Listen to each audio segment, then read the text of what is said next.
નમસ્કાર વિદ્યાર્થી મિત્રો, જય શ્રી કૃષ્ણ. વિદ્યાર્થી મિત્રો, ધોરણ 11 કોમર્સ વિષય આપણો છે આંકડાશાસ્ત્ર. આંકડાશાસ્ત્રની અંદર આપણે ચેપ્ટર નંબર 3 નો અભ્યાસ કરી રહ્યા છીએ. કયું ચેપ્ટર શીખી રહ્યા છીએ? Chapter number 3. ક્લિયર છે દરેક વિદ્યાર્થીને?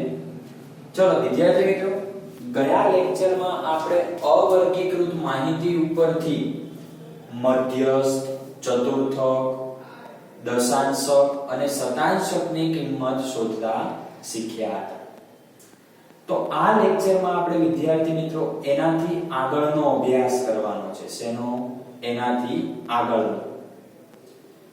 આજે સ્વાધ્યાય 3.4 માં આપણે બીજા નંબરનો દાખલો ગણીએ છીએ, જેમાં આપણને મુસાફરી આપેલી છે અને દિવસોની સંખ્યા. માહિતી કેવી છે? વર્ગોમાં વિભાજિત છે. એટલે વર્ગીકૃત માહિતી ઉપરથી આપણે મધ્યસ્થ, Q3 એટલે કે ત્રીજો ચતુર્થક, D8 આઠમો દશાંશક અને P62 એટલે 62મો શતાંશક, આ ચાર કિંમત શોધવાની છે. કઈ માહિતી ઉપરથી? વર્ગીકૃત માહિતી. અહીંયા લખું છું, આપણને કઈ માહિતી આપેલી છે? વર્ગીકૃત.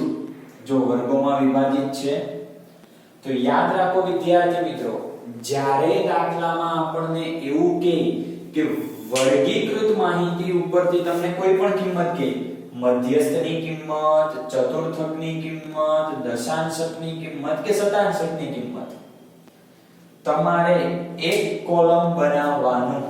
બાજુમાં શું કરવાનું? એક કોલમ. ચલો પહેલી વસ્તુ, આપણને મુસાફરીની સંખ્યા આપેલી છે, એને આપણે શું કહીશું? fi. શું કહીશું આપણે એને? fi. fi એટલે એને શું કહેવાશે? આવૃત્તિ. શું કહેવાશે? આવૃત્તિ કહેવાશે. ક્લિયર છે દરેકને? આવૃત્તિનું કોલમ બની ગયા પછી બાજુમાં મેં કીધું એ પ્રમાણે એક કોલમ બનાવવાનું છે. કોલમનું નામ છે CFI. CFI ને કહેવામાં આવે છે સંચય આવૃત્તિ. શું કહેવાશે?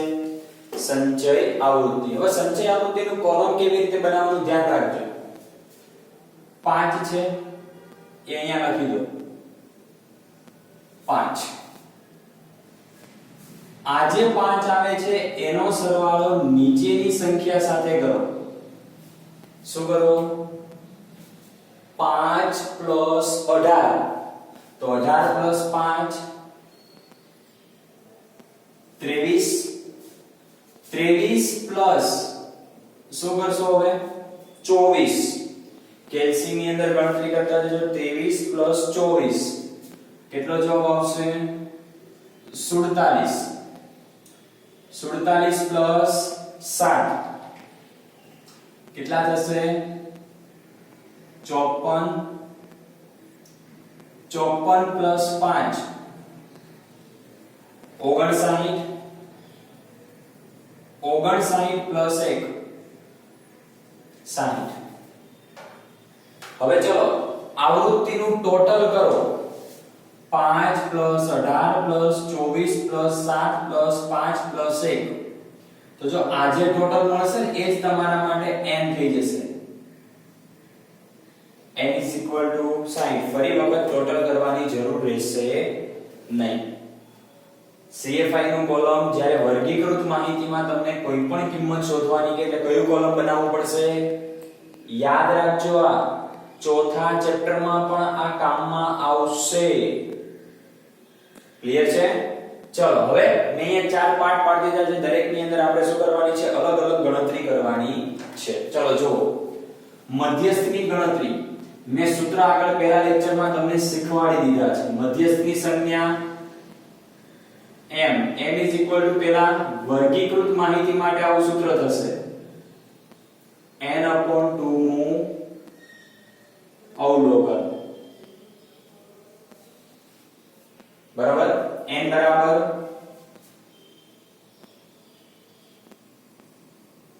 60/2 નું અવલોકન. તો કેલ્સી ની અંદર 60 ભાગ્યા 2 કરો તો શું થશે? 30મું અવલોકન થશે. ચલો હવે 30મું અવલોકન અહીંયા લખવાનું CFI ના ખાનામાં જોતા. કોના ખાનામાં? CFI. ચલો CFI ના ખાનામાં જોવો તો 30 કોનામાં આવશે? 23 માં 30 આવે નહીં. 23 પછી તો 24 25 26 થી 47 સુધીની સંખ્યા એમાં આવે તો 30 તમને ક્યાં મળશે? 47. તો હવે ધ્યાન રાખજો આ કોલમને મૂકવાનું નહીં. હવે આ જે કોલમ મળે છે એને આપણે મૂકવાનું નથી, એને ધ્યાન રાખજો. 47 માટે વર્ગ કયો મળે છે? તો અહીંયા લખવાનું વર્ગ 200 થી 300. ક્લિયર છે? ચલો હવે n નું સૂત્ર લખવાનું છે. મેઈન સૂત્ર હવે છે m = L plus n upon 2 minus CFI upon FI into C. L બરાબર વર્ગની અધઃસીમા એટલે જે પહેલી કિંમત છે કેટલા આવશે? 200 આવશે. કેટલા આવશે? L = 200. n upon 2 બરાબર 30. હવે CFI એટલે જે વર્ગ છે એની ઉપરના વર્ગની સંચય આવૃત્તિ. તો વર્ગ કયો છે? 200 થી 300. તો આપણે 100 થી 200 ની સંચય આવૃત્તિ લેવાની. કેટલી આવે છે? 23. FI એટલે એ વર્ગની આવૃત્તિ 24. C બરાબર વર્ગની વર્ગ લંબાઈ. તો જુઓ તો 200 થી 300 ની વર્ગ લંબાઈ 100. ચલો ગણતરી કરીએ આપણે. 200 પ્લસ 30 માઈનસ 23 એટલે 7. 7 ગુણ્યા 100 એટલે 700. 700 ભાગ્યા 24. ચલો કેલ્સી ની અંદર ગણતરી કરો. 700 ભાગ્યા 24 29.17 એવો જવાબ આવતો હશે. જુઓ 166 હશે એટલે પોઈન્ટ પાછળ વધશે. પ્લસ 200 કરો તો 229.17 m = કિંમત મળી ગઈ.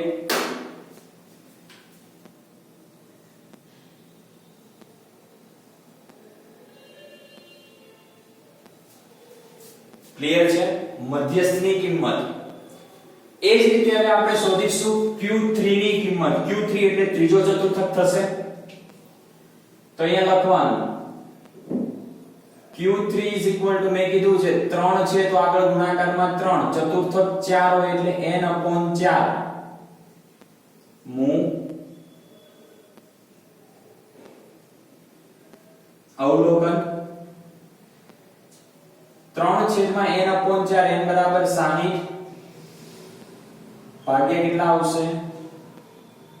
4. અવલોકન ચલો 60 ભાગ્યા 4 15 ગુણ્યા 3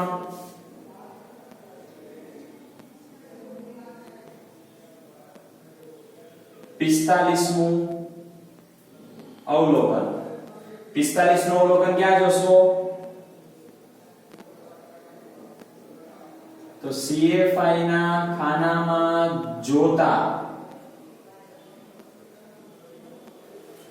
ચલો જો તો CFI ના ખાનામાં 45 ક્યાં આવે છે? કયા વર્ગમાં આવશે? તો ફરી વખત જુઓ એમાં જ આવશે. તો ફરી વખત આપણને વર્ગ એનો મળે છે વર્ગ 200 થી 300. તો અહીંયા આપણે લખીશું વર્ગ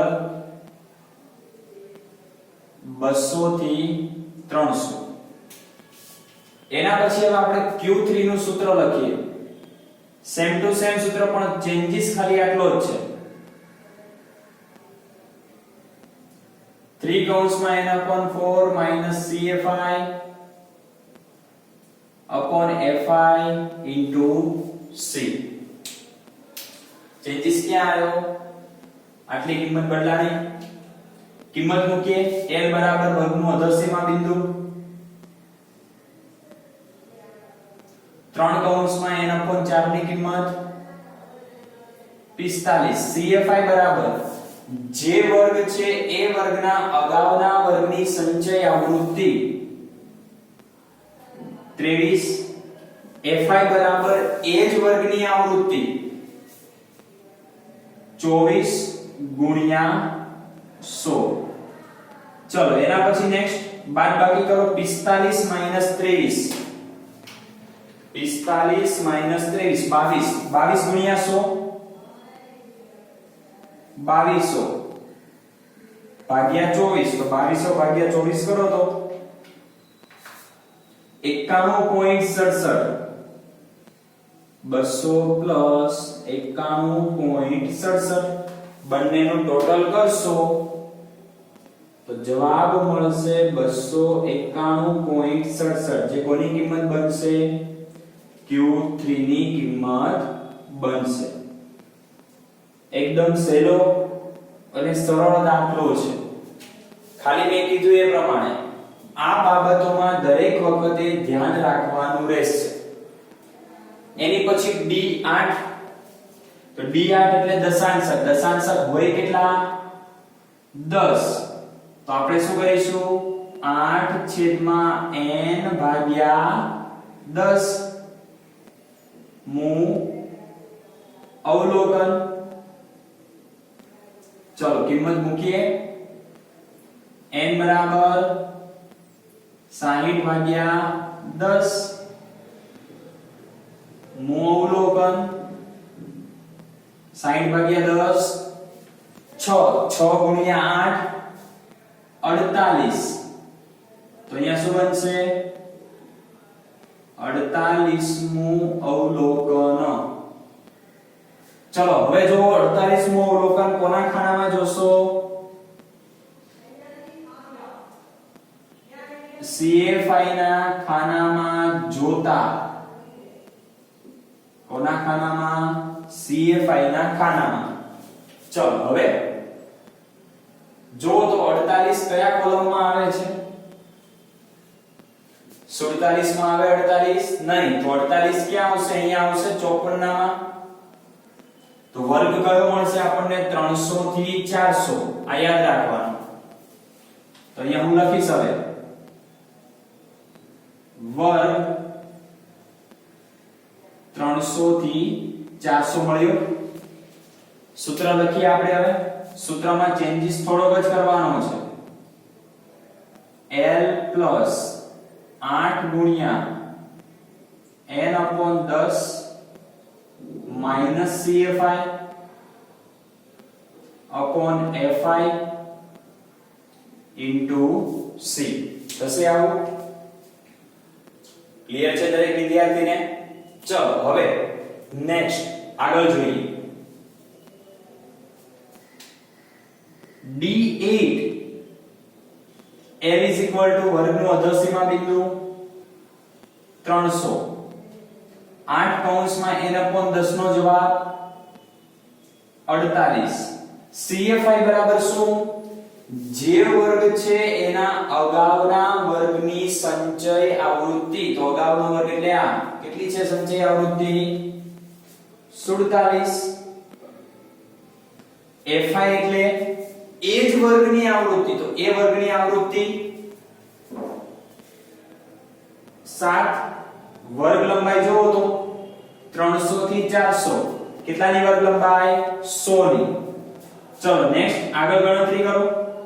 300 પ્લસ 48 માઈનસ 47 એટલે 1 1 ગુણ્યા 100 700 સોરી 1 ગુણ્યા 100 એટલે 100 ભાગ્યા 7।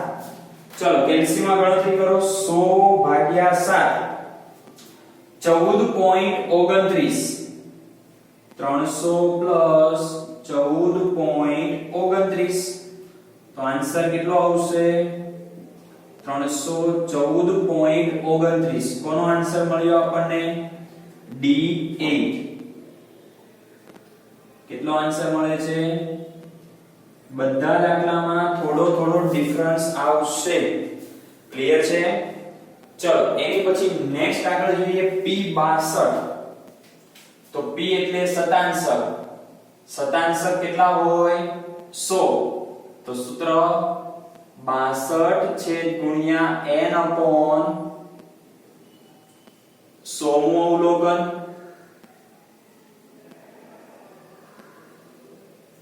ચલો હવે n બરાબર 60 ભાગ્યા 100 મું અવલોકન. હવે કેલ્સી ની જરૂર પડશે તો ગણતરી કરો. પહેલા 60 ભાગ્યા 100 0.6 ગુણ્યા 62 તો જવાબ આવે છે 37.2 મું અવલોકન. ક્લિયર છે દરેકને? ક્યાં જોશો 37.2 મું અવલોકન? CFI ના ખાનામાં જોતા. કયા ખાનામાં જોશો? CFI. ચલો CFI ના ખાના માટે આપણે જોઈએ 37.2 કઈ જગ્યાએ આવે છે. ફરી વખત જોવું પડશે ને આપણે વર્ગ. ચલો જો તો 37 કેમાં આવશે? 5 માં, 23 માં, 47 માં. કેમાં આવશે? Very good. કેમાં આવશે? 47. તો આપણો વર્ગ કયો બને છે? 200 થી 300. તો અહીંયા લખીશું આપણે વર્ગ 200 થી 300. ક્લિયર? હવે એનું સૂત્ર લખીએ આપણે.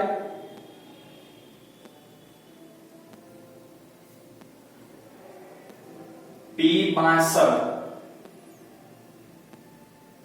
is equal to L plus 62 ગુણ્યા n upon 100 minus CFI upon FI into C.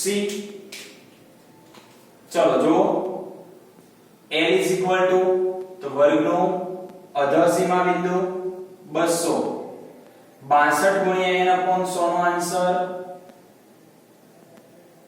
CFI. હવે ખબર પડવી જોઈએ CFI એટલે શું?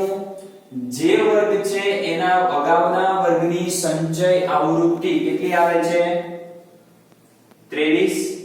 FI એટલે એ જ વર્ગની આવૃત્તિ 24 ગુણ્યા વર્ગની વર્ગ લંબાઈ 100.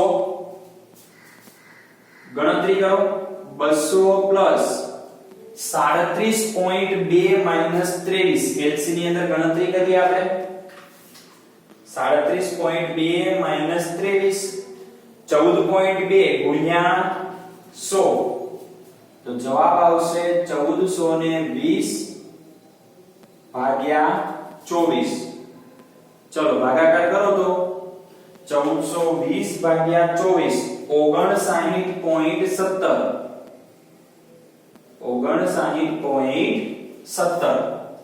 તો બંનેનું ટોટલ કરો તો 259.17. કોનો જવાબ થશે? P62 નો. ક્લિયર છે દરેકને અહીંયા સુધી? ચોપડીની અંદર આન્સર ચેક કરી લેવાનો છે કે આન્સર કમ્પ્લીટ છે કે નથી. ક્લિયર છે? પ્રથમ પરીક્ષામાં આવી રીતનો 5 ગુણનો આવો દાખલો પૂછાય. તમને મધ્યક શોધવાનો કે મધ્યસ્થ શોધવાનો કે ચતુર્થક શોધવાનો કે બહુલક શોધવાનો કે.